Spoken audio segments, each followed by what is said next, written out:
Today we're studying the enzymatic action mechanism of enzyme actions और ये हमारा chapter number 3 है फर्स्ट ईयर का। सो मैकेनिज्म एंजाइम एक्शन का ये क्या होता है कि एंजाइम कैसे किसी भी सबस्ट्रेट को कैटालाइज करता है। तो उसके लिए वो क्या करता है, वो पहले अपनी एक्टिव साइट के साथ सबस्ट्रेट को बाइंड करता है। एंजाइम और सबस्ट्रेट जब बाइंड होते हैं तो वो एंजाइम सबस्ट्रेट कॉम्प्लेक्स बनाते हैं और फिर वो एंजाइम सबस्ट्रेट कॉम्प्लेक्स एंजाइम और प्रोडक्ट में चेंज हो जाता है। उसके बाद हमारे पास है enzymes change the local condition such as pH, H2O, concentration of charge. ये एंजाइमेटिक एक्शन की वजह से चेंज हो जाते हैं। पीएच भी चेंज हो जाता है, हमारे पास वाटर बैलेंस भी चेंज हो जाता है और वाटर की कंसंट्रेशन भी चेंज हो जाती है और हमारे पास चार्ज भी चेंज हो जाता है। अब हमारे पास जो एंजाइम एक्शन है उसके दो टाइप्स हैं, उनके दो मॉडल्स हैं जिसकी बिना पर हम एंजाइम एक्शन को स्टडी करते हैं। पहला है लॉग एंड की मॉडल जो कि एमएल फिशर ने दिया था 1894 में।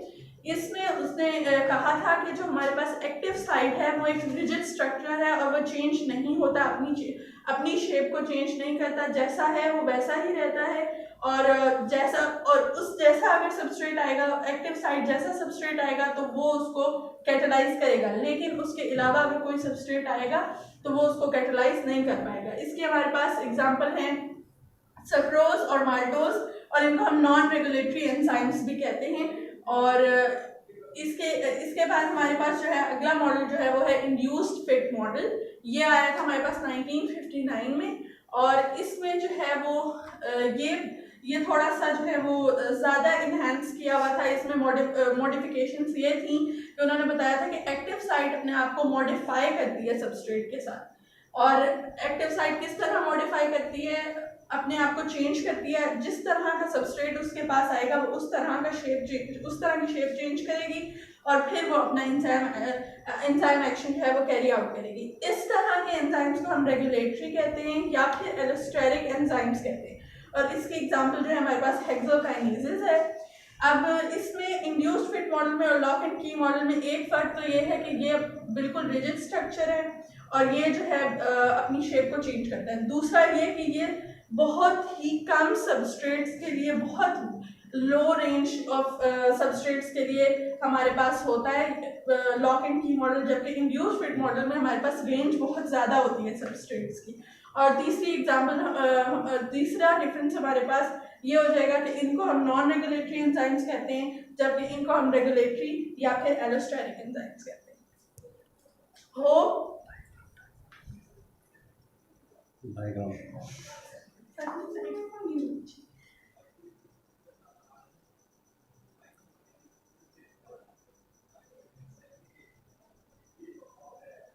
ये हमारे पास एक्टिव साइट है और ये हमारे पास पूरा एंजाइम का स्ट्रक्चर है, ये हमारे पास एक्टिव साइट है। अब अगर हमारे पास कोई सबस्ट्रेट ऐसा आएगा तो ये तो इसको कैटालाइज कर लेगा एंजाइम, लेकिन अगर हमारे पास कोई सबस्ट्रेट ऐसा आता है तो इसको एंजाइम लॉक एंड की मॉडल के मुताबिक इसको एंजाइम कैटालाइज नहीं कर सकता। जबकि इंड्यूस्ड फिट मॉडल ये कहता है कि अगर हमारे पास ये एंजाइम है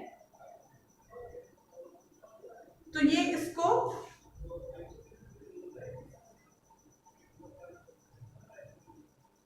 कैटालाइज कर देगा।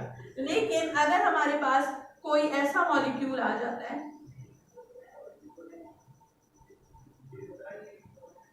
तो उसके लिए एंजाइम क्या करेगा, एंजाइम अपनी एक्टिव साइट को चेंज करेगा। ये हमारे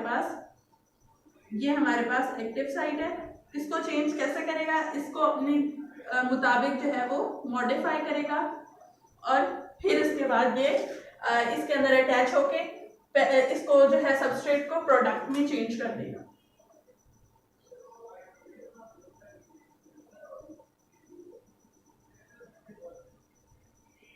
प्रोडक्ट में चेंज कर देगा और फिर उसके बाद अपनी ओरिजिनल फॉर्म जो कि ये थी, इसकी ओरिजिनल फॉर्म उसमें आ जाएगा। इंड्यूस्ड फिट मॉडल के मुताबिक किसी सबस्ट्रेट को की कंसंट्रेशन को देख के वो अपनी शेप चेंज तो करता है, लेकिन फिर उसके बाद वो वापस अपनी ओरिजिनल शेप में आ जाता है। सो होप आप लोगों को ये समझ आया होगा। और अगर आप लोग कोई और इस तरह का टॉपिक देखना चाहते हैं तो कमेंट्स में ज़रूर बताएं।